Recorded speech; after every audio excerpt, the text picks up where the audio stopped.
Андыйра фандайдагыз ракета ясап карыйк әле. Ничек йолдыз ат буламы ракета? Yok, raketa. Raketa. Yok енді, Батулла алай деп айтты. Ракета булыр енді, ракета. Әйдәгез менә аның төп детальләре нәрсәдә ул? Нәрсәдән гыйбарәт? Корпус. Беренче без корпусын ясыйбыз. Біз мұны үзіп ясыйбызмы, әлде ничек ясыйбыз? Сіз біләсізме, әлде біз ойлап шығарабыз? Без уйлап чыгарабыз. Әйдәгез бик гади итеп ясыйбыз. Бездә ягулык кына юк. Шуңа күрә корпусын гына ясыйбыз инде. Әлбәттә. Иң гади ракета булыр ди цилиндр. Борынын ябабыз. Алай, әйләндереп. Әлбәттә, бездә берәр клей булса иң яхшысы. Һәм иң мөһиме, әлбәттә, сопла артта аның 15 градуслык, бу якка 15 градус, бу якка 15 градус булырга тиеш. Шуңа күрә уртада ул сыгылган бераз. Һәм менә бу безнең беренче ракета. Безнең ракетларыбыз әзер. Әйдәгез очабыз. Үскә! Надир абый, космоста жан ияләре бармы икән? Иң эшке теләк ул шул томанлыкларга барып йолдызларның туын күрү. Минемчә ул иң матур нәрсә. Ул һәр парга килеп, сезгә оят түгелме? Дигән сорау бирәдер. Шул хәтле көлке иде ул. Безгә күпме эшләргә кирәк, нәрсә безгә эшләргә кирәк? Сезнең кебек инде булырга.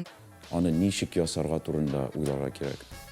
Булырмы, булмасмы түгел, ничек ясау ул башка уй халаты инде. Минем дә шасы килә каләмгә. Барабыз. Безнең тормыш. Исемлеккә кертеп куйдылар сине. Исемлеккә кертеп. Барабыз.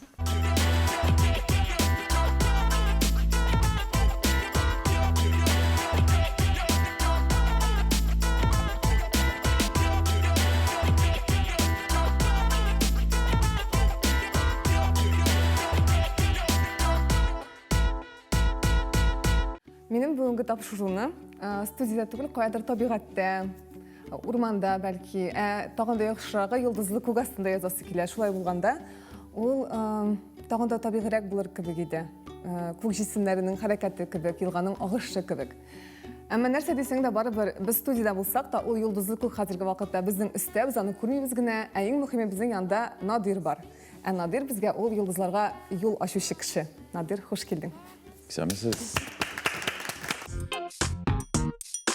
Надир Баһауиев, ракеталар конструкторы, аэрокосмик инженер.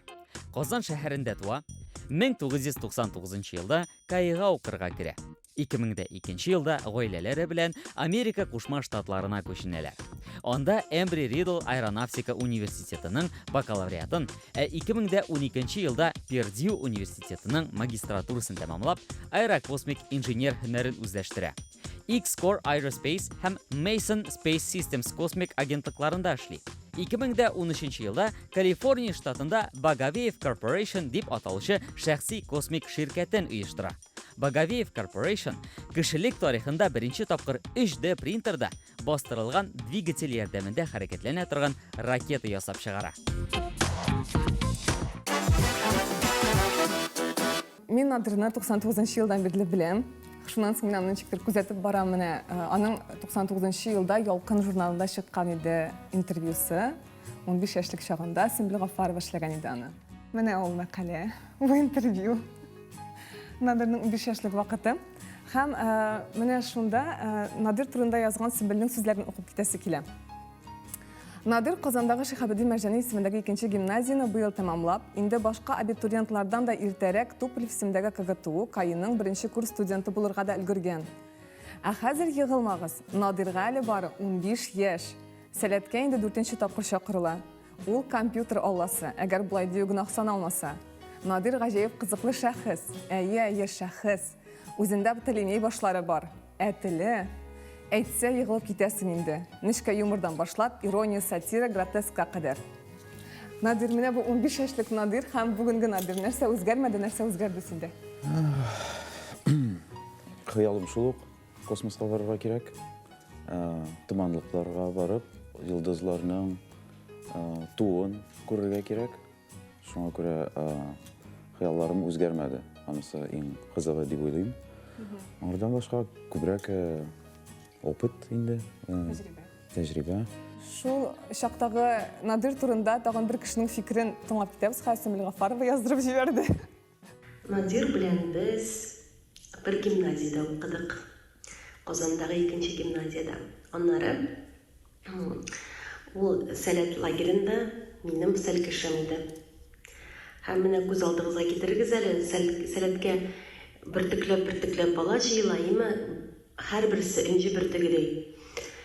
Шул бөртекләрдән дә Надир аерыла иде башкалардан. Ул бик укымышлы иде, күпне белә иде, һәм аның белән сөйләшергә дә кызык иде, һәм әзрәк сәеррәк.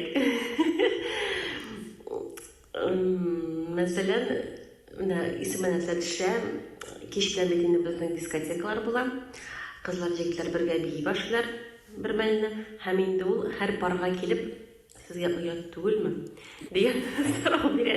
Шул хәтле көлке иде ул. Аннары шуннан соң 2нче елны инде ул үзе дә кызлар кочаклап бии башлады. Һәм мин аның янына килеп, Надир, сиңа бер дә оят түгелме дигән сорауны биргән идем. Юк, хәзер оят түгел дип кебегрәк җавап бирде. Менә шул нигәдер минем хәтердә шул хәтле уелып калган. Әйе, ул хәзер зур кеше дип әйтикме, космос белән бәйле, ракеталар белән бәйле. Бу бит инде башкасы бетмейме? Надир, сиңа зур уңышлар телим. Олы планнарыңның чынга ашуын телим. Синең бар да яхшы булсын.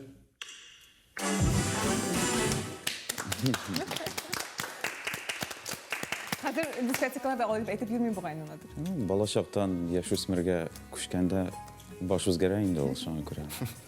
Кешеләргә дә башка, кызларга да башкача карый башлыйсың. Аннан соң Сөмбел дигәннән аның хыялы да дөньяны барыбер үзгәртәчәкмен дип әйткән булгансың син Сөмбелгәме? Син аны ничек итеп үзгәртәчәгеңне күз алдына китерә идеңме? Ничек үзгәртергә җыенганның син дөньяны? Һәм хәзерге фикерең? Минемчә, бик зур үзгәрешләр барлыкка килде. Менә хәзер без уйлыйбыз. Мәсәлән, мин 80нче елларда тудым.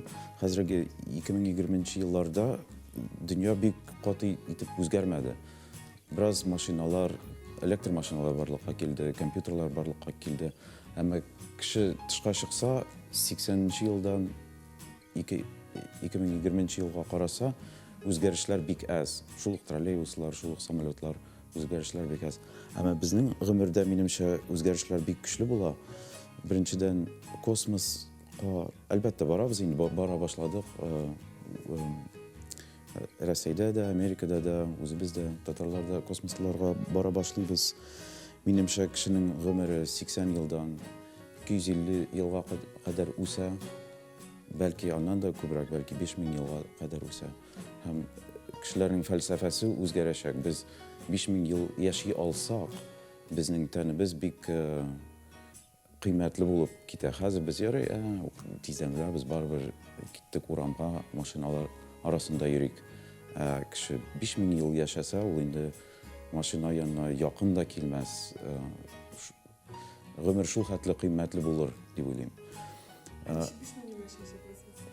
Биология аша төрле методлар бар, аларны да без фән үзәгендә, мин фән үзәген төзәргә телим, аның белән эшләячәкбез.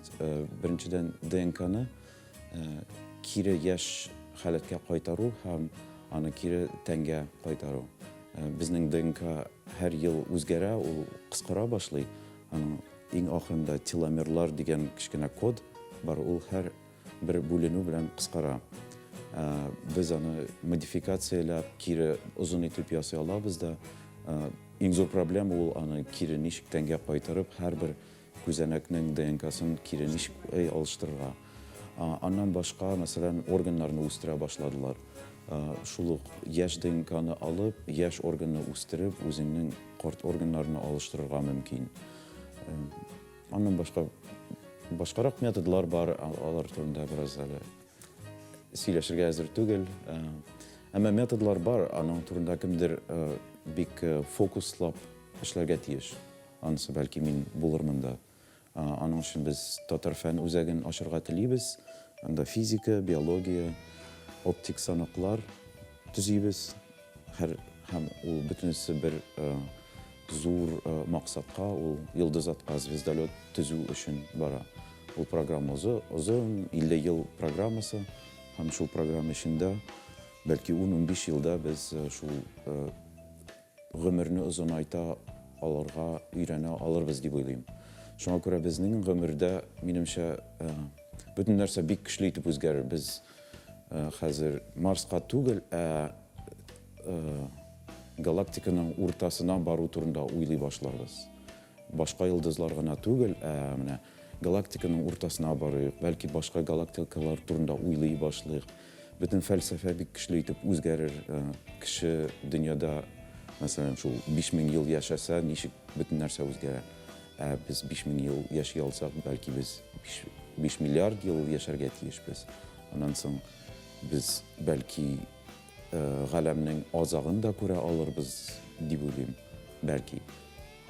Шуңа күрә ул бик ерак, бик фантастик нәрсә инде, әмма аның турында хәзер дә уйларга кирәк, һәм бәлки аны ничек ясарга турында уйларга кирәк.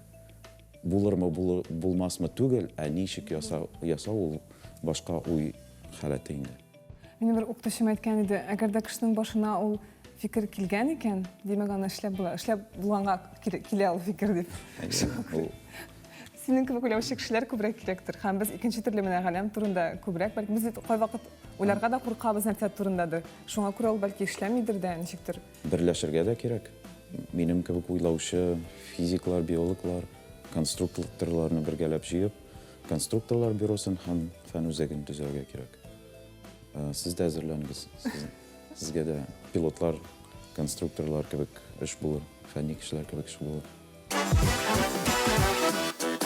Дөньяда беренче тапкыр 3D принтер, 3 ясылыктагы принтер була, татарча дөрес була. 3 ясылыктагы принтер була, дилме? 3 ясылыктагы принтерда бастырылган беренче металл двигатель ракетаның Этәргеч ракета. Этәргеч. Сынау эшчәнлеге бар менә бу хәзер без карыйсы видеода һәм гомумән менә бу Хабиб корпорациясенең эшчәнлеге күпмедер дәрәҗәдә анда өзек кенә әлбәттә хәзер бер видео язма карыйбыз. Нәрсә белән шөгыльләнеп ята икән анда Надир?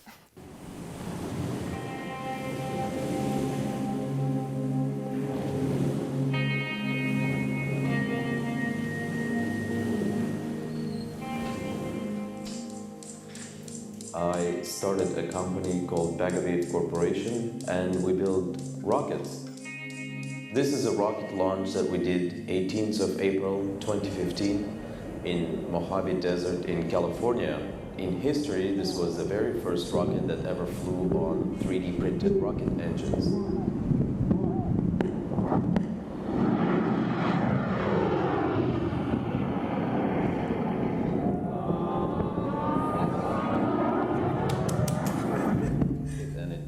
Crashed into the ground, but we're still the first in a history in the world to fly with 3D printed rocket engine.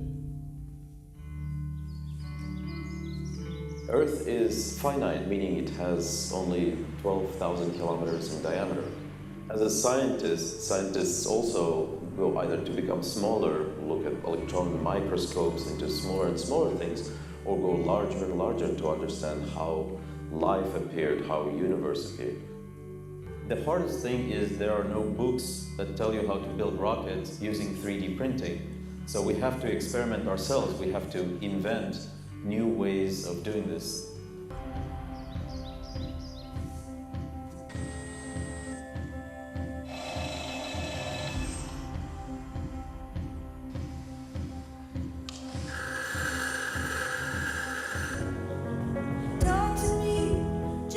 I try to also inspire not just America, but the whole world to say, let's aim for space, moon, for stars, instead of sitting here like frogs in a little pond and say, this is our little world and we're never going to leave it. Talk to me, say what you feel out on the breeze. Надир, хәзер бу видеоларны карагач, син шундый күп укыганнан соң синең күкрәгеңне ачсаң, аннан ничектер Галям, йылдызлар, шығыр кебек миңа тыйыла башлады шулай. Шундай зур тизлектә. Кимемдир инде ул. Әйе, менә шундыйрак. Бер ракета ул күпме вакыт ясала? Мындай ракета анда ике нәрсә бар. Беренче ул проектлаштыру һәм төзү. Икенчесе проект әзер булгач төзү генә. Төзү генә ул 15 көндә була ала. Әмма проектлашу безнең өчен ул 6 ай вакыт алды. Шуңа күрә аны бергәләп кушсаң 6,5 ай. Әмма проект биткәч инде төзү үзе аны 100 ракетаны шул һәр 15 көндә төзергә була. Зур завод ясамасаң. Синең хыялың 10,000 кешене алып 120 еллык башка йылдызга очарга Сәяхәт. сәяхәткә Сәфәргә. барырга телим. Иң эчке теләк ул шул томанлыкларга барып йылдызларның туын күрү. Минемчә ул иң матур нәрсә. Аны әлегә Хаббл телескопы гына моннан күрә ала. Әлбәттә, җирдәге телескоплар да күрә ала, әмма моннан да карасаң, бу галәмнең иң матур нәрсәседер, кызлардан башка. Шуңа күрә шуны үз күзләрем белән күрәсем килә. Матурлыкны яратам дигән сүз белмәйм. Кешеләрнең төрле мотивацияләре бар бит, кемнеңдер шул матурлыкны күрү, ничектер илһамландыру, кемнеңдер йорт төзү, кемнеңдер бәлки акча эшләү, әмма акча эшләү барыбер ниндидер теләкләрне тормышка ашыру дигән сүз ул. Акча өчен булмый, ул акча нәрсәдер өчен була. Минем өчен акча ул матурлыкны күрү. Миңа калса, Надир әле ул үзе генә күрми матурлыкны, башкаларга да күрсәтергә тели һәм шунысы мөһим. Халык булып, кешелек булып без бер организм дип әйтергә әйтә алабыз. Шуңа күрә әлбәттә үзем дә тоясым килә, башка кешеләрнең тоюын да күрәсем килә. Барыбер бит башка кешеләрнең тойгылары синдә дә ничектер Чагылыш таба. чагылыш таба. Рәхмәт. Мин ничек ярдәм итә алам сиңа аны төзергә? Минем дә шасы килә каләмгә. Барабыз. Безнең тормыш. Исемлеккә кертеп куйдылар сине. Исемлеккә кертеп. Әйе. Барабыз. Хәзерге вакытта Надир Казанда ракеталар төзергә дип кайтты. Шулай дип әйтергә була инде. Шулай, башта гадирәк конструкцияләрне, башта вездеходлар төзибез, аннан соң очкычлар, самолетлар төзибез, аннан соң инде ракетларны төзибез. Барыбер башта команданы тупларга кирәк, башта гадирәк нәрсәләрне бергәләп эшләп, шул команда белән булып үсәбез дә, аннан соң инде шул авыр нәрсәләрне төзибез. Чөнки авыр нәрсәләрне төзү ул башка бер нәрсә, анда шул документаль нәрсәдә күргәнсездер, аның турында китаплар әле язылмаган. Сез берәр кая белемне булай икән дип әйтә алмыйсыз, аны уйлап табырга кирәк, аны үзеңә төзергә, үзеңә испытанияләр үткәреп белергә кирәк. Без белемне тапмыйбыз, без белемне ясыйбыз. Белем ясау ул башка бер бик авыр эш, ул фәнни эш һәм шул команда белән бергәләп шуның белән шөгыльләнербез дип уйлыйм. Безгә күпме эшләргә кирәк, нәрсә безгә эшләргә кирәк, что сезнең кебек инде булырга. Беренче итеп дөньяны ачык итеп күрегез. Хәзерге вакытта белмим, ул Кытай йогынтысымы, әллә башка илләрнең йогынтысымы, кешеләрне ябырга тырышалар. Синдә TikTok белән Facebook'тан башка бер нәрсә дә юк, син менә булай итеп йөрисең. Кешене киборг итеп ясап, шул күзгә экраннар ябыштырып, кешеләрне булай итеп йөри инде. Илон Маскның маймылы кебек күргәнегез бардыр. Сез дөньяга башкача итеп карагыз, дөнья ачык, белем дөресенчә әйткәндә кешелек бик яшь нәрсә ул, фән дә бик яшь нәрсә. Сез тиз итеп эшләсәгез, менә университетларны бетереп, үзегезнең сферада 5-8 ел эшләсәгез, сез инде белемнең иң ахырына җитәрсез. Аннан башка белем юк. Аннан башка белемне үзең ясарга кирәк. Шуңа күрә дөньяга карамагыз, анда һәрвакыт ниндидер абый, апа бөтенесен белә дип уйламагыз. Абый да, апа да бик әз белә алар. Мин акыллы, мин бөтенесен беләм дип телевизорларда сөйли әлбәттә, әмма кешеләр кая баруын, нәрсә эшләгәнен беркем дә белми. Шуңа күрә без үзебезгә ышанырга кирәк, үзебезнең кешеләребезгә ышанырга кирәк. Шулай итеп бергә. Хәзергә мин йолдызларга омтылам. Минемчә ул шул гади максат һәм ул ничектер кешелекнең иң основной бик нигезле максатларның берсе ул киңәю. Киңәю. Без башта җирдә киңәябез, аннан соң космоста киңәябез. Шуңа күрә минем үземнең дә кая барабыз дигән сүздә без әйдәгез киңәябез дигән җавабым гына бар әлегә. Бәлки анда бар ниндидер яңа җаваплар табырбыздыр. Нәрсәгә яшибез, кая барабыз. Әлегә андый җавап миндә дә юк, беркемдә дә юк. Ничектер дә кешелекнең кара упкыннарга охшашлыгын тойдым. Аларда бит башта киңәйгәннәр, аннан соң кысылалар. Кешеләрдә шулай киңәя, аннан соң кысылу ноктасына тап булмаса микән. Аны шул бер кеше гомерендә дип әйтергә була, бәлки ул халыкларның да ниндидер сыйфатыдыр. Халыклар үзенең ниндидер шул алтын шыры булганына кайтырга тырышалар. Бәлки Кытайларның ул шул британнар килгәнче алтын шыры булгандыр. Аннан соң британнар килеп, анда атышып аларга бик көчле йогынты ясаган. Бәлки Рәсәйдә ул революциягә кадәр шул патшалык вакытыдыр. Безнең вакыт әле килмәгән дип уйлыйм. Безнең татарларның беренче дәүләте ул ТССР 100 еллык элек. Төркиләрнең әлбәттә төрки каганат ул 6-нчы гасырдан башланган.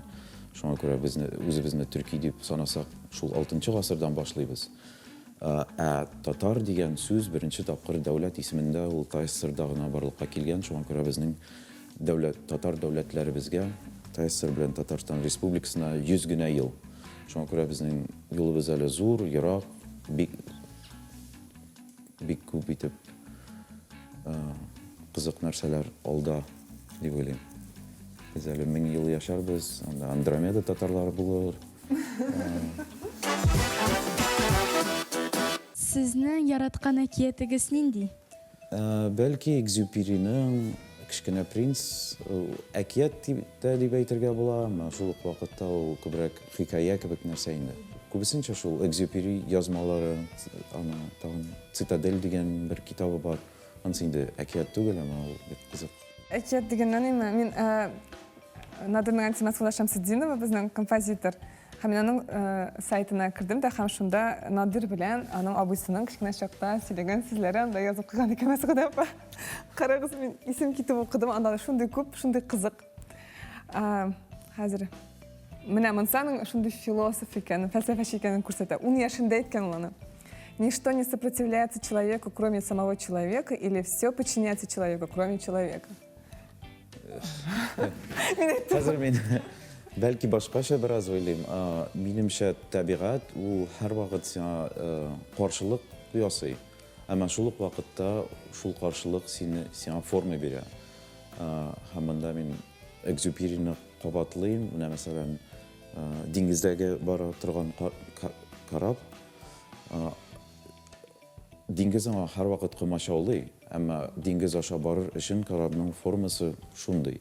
Шуңа күрә тыштагы комачаулыклар сезгә форма бирә. Сез аны душман итеп карамагыз, сез аны сезгә нинди форма алырга укытучы дип карагыз. Менә Надир әкият сөйли дигән. После этих слов сердце с размаху врезалось в стену. Ну, бу бит шигырь. Сез шигырьләр язасыңмы, Надир? Язган идем, хәзер бер нәрсә дә хәтерләй алмыйм, укымасам. Минемчә без бернинди дә тойгыларга күнегергә тиеш түгел. Без һәрвакыт мин болай итеп тоярга телим, бәлки болайча тоярга телим, бәлки киресенчә үземне һәрвакыт бәхетле итеп тоярга телим, шуңа күрә бу юл белән барам. Я киресенчә болай да тоярга телим, болай да тоярга телим, шуңа күрә бөтен дөньяны төрлечә күрергә тырышырга кирәк. Бер тойгы белән түгел, бер ниндидер юлга басып түгел, болай тоеп, андан соң иң яхшы юлларын табырга дигән теләгем инде. Шигырь кебек нәрсә инде. Ана ул бер тойгыны гына тасвирлый ул, бәлки ниндидер куркыныч нәрсә турында укыдым да булай. Сердце сразу. Бәрелгән тойгы кебек инде. Йөрәгем чыгып стенага бәрелде. Кызык түгел, матур. Космик инженер ул нәрсәләр эшли, һәм дә инде космик инженер булыр өчен кайларда укырга кирәк, нинди уку йортларында. Монда кирпечле дивар. Шул бетонның ничек сыгылуын син кирпечле диварны төзү өчен белергә тиеш.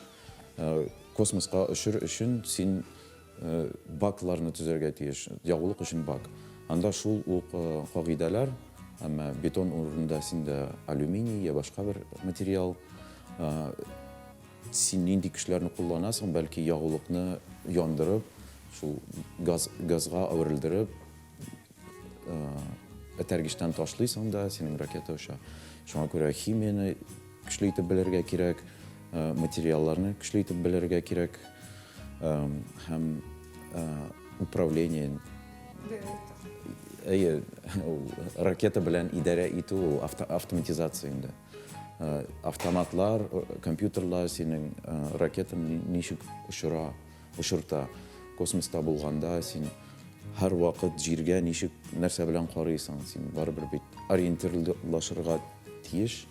Тегендә йолдыз, монда кояш, монда җир, һәм ракета һәр вакыт үзенең кая булганын белергә тиеш.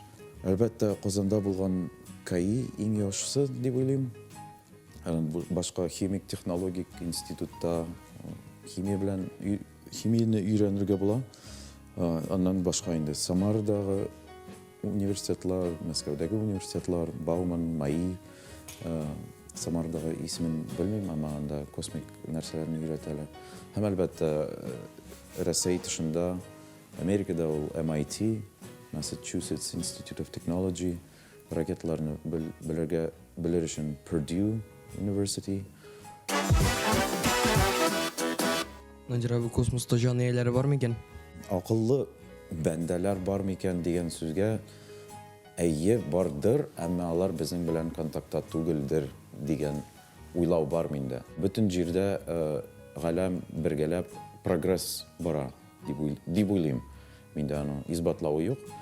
Шуңа күрә башка җирдә дә кешеләр кебек ниндидер акыллы бәндәләр бар дип уйлыйм, әмма алар әле безнең белән сөйләшергә әзер түгел дип уйлыйм.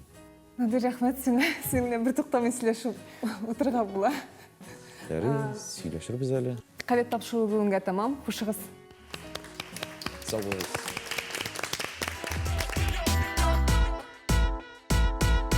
Безнең хәер ракетлар чыгып китте һәм безгә аларны Аның белән сөйләшер өчен элемтәгә керергә кирәк алар белән. Бу нәрсә радиотелескопмы, әллә самолет төзисеңме син? Самолет төземим. Мин хәзер сигналлар кабул итә торган ракетлардан мондай җайланма. Бигрәк. Тикәсең. Тикәнең дөрес сүзе бар бит. Кәттә. Кәттәме? Әйе. Нинди әзер? Итеп сөйләшә дә таба да. Параболик антенналары белән әйтәм. Монда кешеләрәк, монда кешеләрәк дип уртасындагы да дөрес итеп сөйләшә. Һәм без үзебезнең ракетларны очып киткән юлларын беләбез, траекторияларын беләбез. Кая барып җиткәннәрен беләбез. Белмим әле, бәлки Марс белән Венерага барырлардыр.